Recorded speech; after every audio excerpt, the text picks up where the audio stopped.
on the right. Okay. Okay.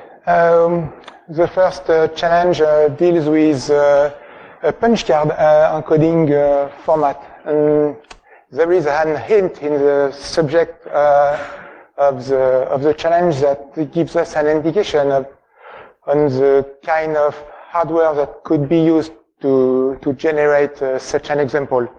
It could be an IBM model 29K punch. So this is a hardware device. It was a very popular model. With such device, a character is encoded vertically by a series of dots along a single column, and a word is encoded from left to right. Using this matching table from Douglas Jones' website, you can see the correspondence between the whole character possible in the char set on the top line and the series of dots. And you obtain the following flag. The second challenge. The second challenge is a website application written with the Django framework. A source code of an early version of this application is given to us. From this source code, we find that credentials are stored as JSON web tokens, so users are authenticated this way.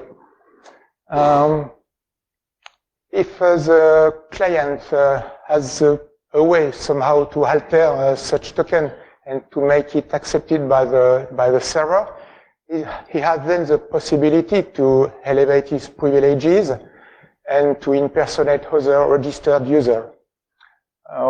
One possibility to do that could be, for example, to reuse the secret key available from the source code. But, well, this would not be complicated enough, so clearly this is not the good solution. The real vulnerability is in this code extract that validates the token sent by the client. And the question is, how could we force the server to raise this exception? To answer this question, we have a look at the implementation of the GWT package in Python. And we found that the only way that doesn't depend on the format of the secret key itself appears to be this case, where there is a test for a mismatch between the announced format of the algorithm used to sign the token and the existence of the secret key as a parameter of the decoding function. Just a few words about the way a JSON web token is built. It's made in 3 parts that are separated by dots. First, there is an header which announces the kind of algorithm used to sign the token. In the second part, there is the payload, and the signature of the token is at the 3rd position. As you can see, it's quite simple, in fact, to create a new token from scratch with no signature at all. And the 3rd part of the token, in fact, is empty. In this case, the server will call the GWT decode function with our token. The algorithm is known. It will call the GWT decode function with his non-empty secret key. It will trigger the exception, and it will validate the payload, our payload, the payload we provided when we generated our token. And this way we gain access to the admin pages. The 3rd challenge is a binary made for the Arduino platform using IVR microcontroller technology. For this challenge, we choose to use simulation to simulate this program. We used the Simavera simulator platform, and more specifically on this platform there is precisely an Arduino simulator example, so this is a good choice for us. We run the program, it provides us with a serial console, so we can interact with the program this way. When playing with it, we notice that the program immediately returns an error as soon as there is a mistake in the password without waiting that we hit the return key. So in this such circumstances, it's become trivial to guess each key of the password set by brute force independently. For example, with this very simple script, if we suppose that we already have found the beginning of the password, we send the next character, the next possible character in a loop to the serial console, and we observe the output. A bad character will generate 2 error messages from the program. A first error message from the bad character itself, of course, and an error message from the new lines of the echo command. And the good character will generate just a single error message. So we have a way to find which of these characters is the good one, and we can iterate and find the complete solution. So, thank you.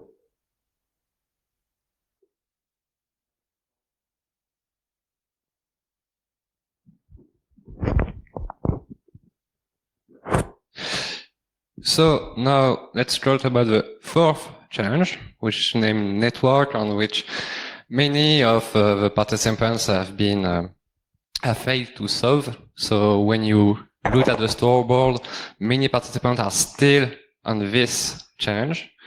So what is it? When you access to this challenge, you get a pickup file that you can open with Wireshark, and you see a lot of packets.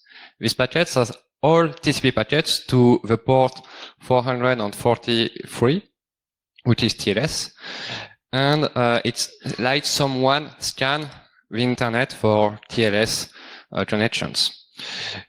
With TLS, what can we do? We can extract the certificates. We have some subjects of the certificates. We see that it's a scan targeted to Cisco systems.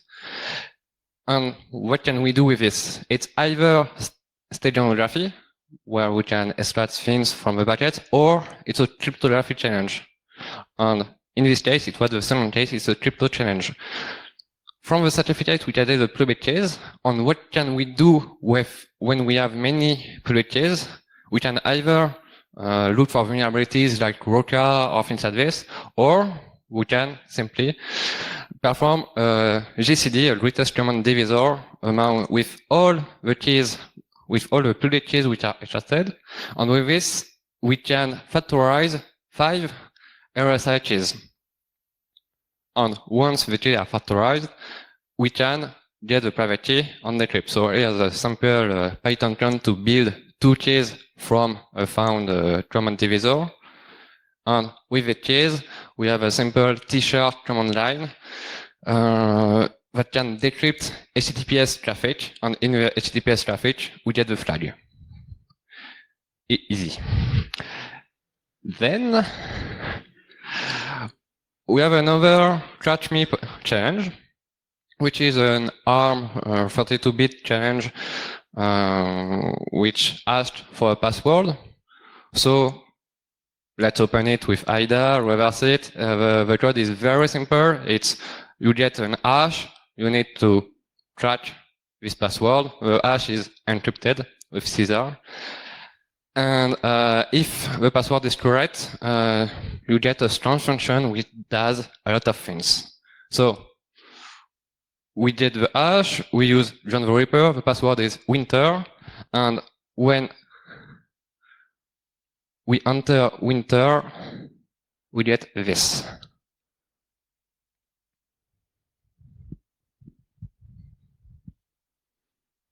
Whoa! So it's a really nice entrances animation. Where is it there? With this, we get another crypto challenge, which is like a pen and paper challenge. We have a tar file with two files, README and backend. The README describes a secure end circuit.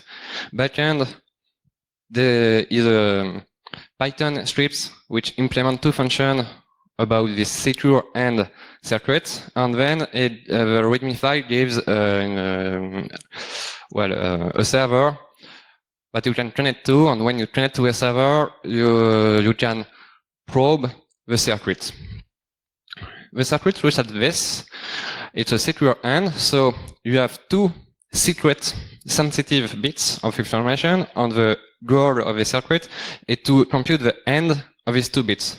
In order to do this, it splits each bit in 5 bits, then it computes the end of 2 bits, so the alpha 00 is A0 and B0, alpha 10 is A1 and B0. And once it computes this 25 end, it combines them with XOR in a specific order, then it computes all the C, which are represented in the column, and then it XOR all the C's together to get the final result. Why is it doing this end in a complicated way?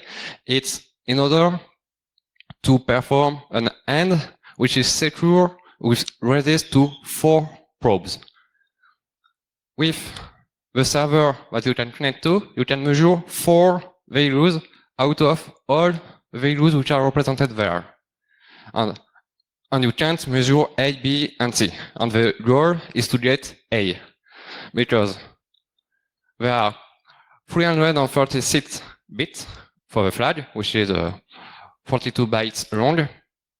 And when you connect to a server, you get probes, and you get the result of a probing for each of these bits while this computation is done.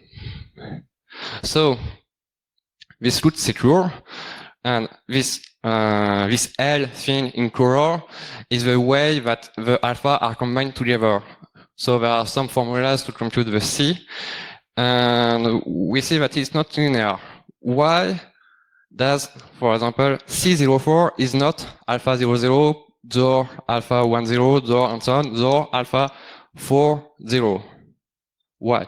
Because if it was like this, it would simplify, and if it was like this, the C04 would only be A, XOR, B0. So you would only need to probe for C04 and B0, and if B0 was 1, you will get A in this C04. So that's why it's not like you sum up all the lines on the columns and you get it's an L. But with this idea, you get some formulas on doing some math. You get a simplified formula when you only need to probe 3 values, and if when you probe with this value B0 is 1, then you can get a bit of a flag. There is also another way with only 2 probes. So basically you connect to a server, you probe these 3 or 2 values several times until you get all the bits, and then you can get the flag.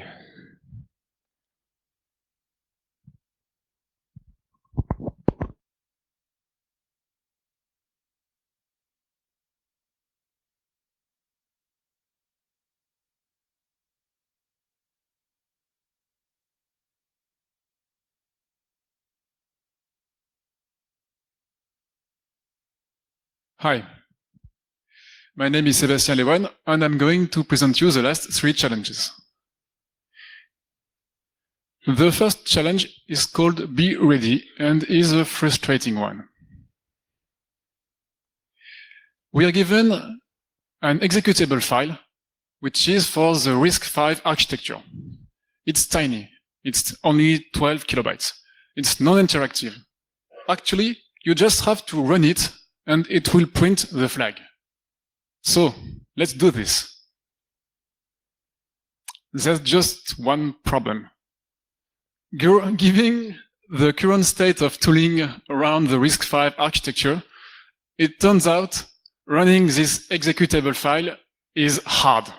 I don't have a RISC-V machine at my home, and my attempt at using emulators failed with glibc compatibility issues, which I don't want to deal with. So, what should we do? We're hackers. Let's reverse it. It turns out it was easier than to run it. So we fire up R2 and see what we are dealing with here. We already know the program is very small. And we are lucky we have a symbol table with explicit function names like set flag, set XOR table, etc. At this point, we just have to open our RISC-V instruction set manual and translate everything into hopefully readable C code. There's only 5 functions. The first 2 ones are straightforward. They just fill arrays with fixed values. The last 3 ones do the actual computing. As you can see, it's artisanal encryption, 1 pass of patching, 1 pass of XORing, and then print flag prints the flag. So now let's just compile and run our C program, and it works. It prints the flag, which is RISC-V. No kidding.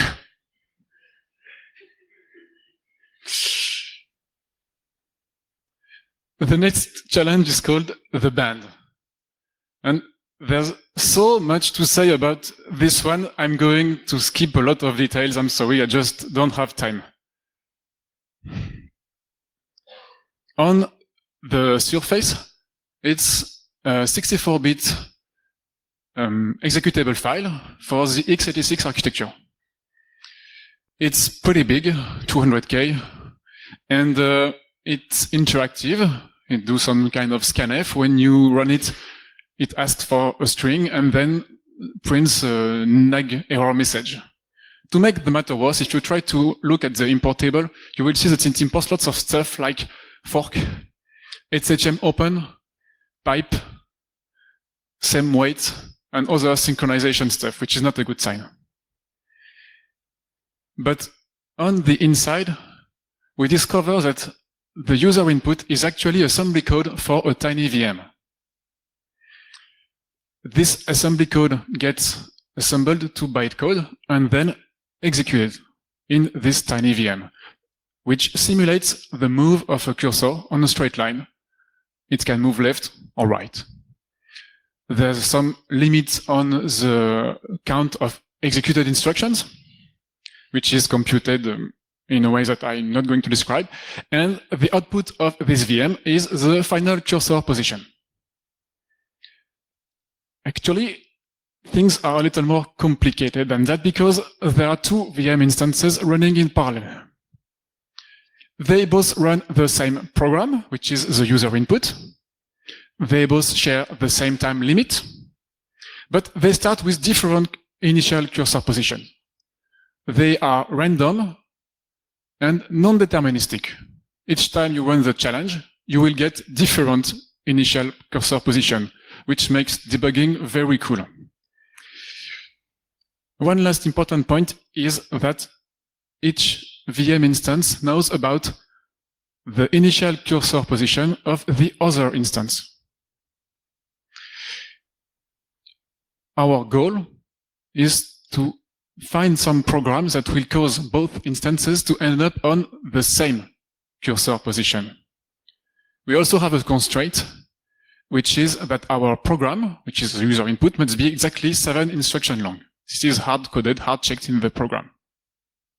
Now let's have a look at the instruction set. It's small. 1 instruction left moves the cursor to the left, right to the right. Go to and skip next deal with the control flow. Go to is a classic relative jump. Go to -1 goes back 1 instruction. Go to 0 is an infinite loop. And go to +1 is a no-op. Skip next is the actual condition. It will skip the next instruction if, and only if, the current cursor position is equal to the initial cursor position or the initial cursor position of the other VM. Okay.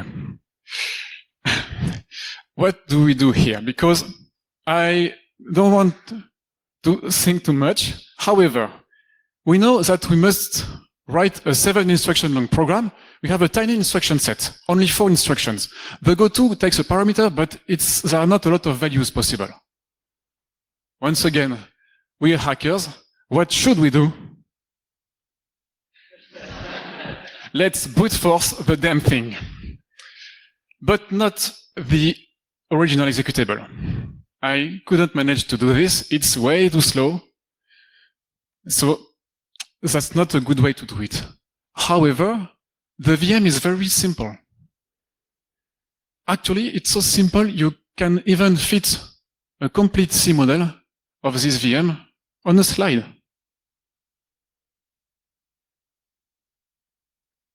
So at this point, we have something that we have control of, that we can do fuzzing on, and we just have to brute force and hoping it will get the solution. Or maybe should I say the solutions, because it turns out there are many of them. But only one will be accepted by the GreHack website, which means you had to find a way to compute them all and then have the fun by trying them one by one and playing CAPTCHA, etc., finding pictures of cars. And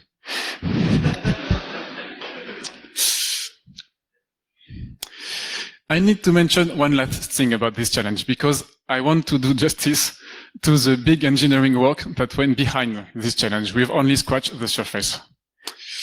Because everything I've mentioned so far, from the bytecode assembler to the VM execution, all of this is not native code. It runs into another VM, a big one, which is double core, multi-process, uses shared memory, semaphores, Unix signals, lazily decompresses its instructions as they are executed, which means dumping the program is a real pain in the neck. And the native code running all of this is obfuscated with jump code. But hey, at least the code is not optimized. This last challenge is an easy one, with just one funny subtlety. We are given a small text file, which is an assembly source code for the 6502 CPU, which derivatives were used in gaming consoles like Atari 2600 and the NES. It takes no user input. Once again, you just have to run it, and it will compute the flag to a fixed memory location. To give you an idea to what assembly code for the 6502 looks like, here is an extract from this challenge. We don't need to understand this at the moment, because we just want to fire up our favorite 6502 toolchain, assemble the code, and then run it into an emulator and see what happens. And by doing this, we get something that looks like a flag, but which is not accepted by the website. What did we do wrong? The website, the GreHack website, gives us a hint. Don't always trust emulators. Sometimes they are wrong. Okay, here's the funny subtlety I was talking about. This challenge source code makes an extensive use of indirect jumps. And if you RTFM for the jump instruction on 6502.org, you will see the following. An indirect jump must never use a vector beginning on the last byte of a page. And guess what? This challenge does exactly that. Here. If you take a look at this example, you can see that the jump is jumping to the FCT1 jump vector, which is a 2-byte value, 2-byte jump vector, lying exactly across a page boundary, which is forbidden. You can see that this was made on purpose because of the org directive, which forces this invalid alignment. Okay, so it's forbidden, but so what? We want to know what happens on the real hardware.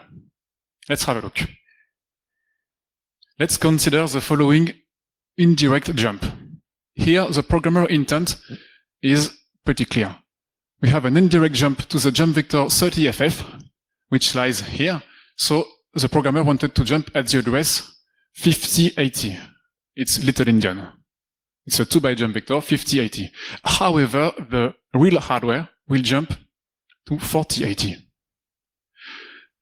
There's a bug in the 6502, which is present in almost all consoles, which makes the hardware fetch the height byte of the jump vector 1 page too low, which means it will fetch 40 instead of 50.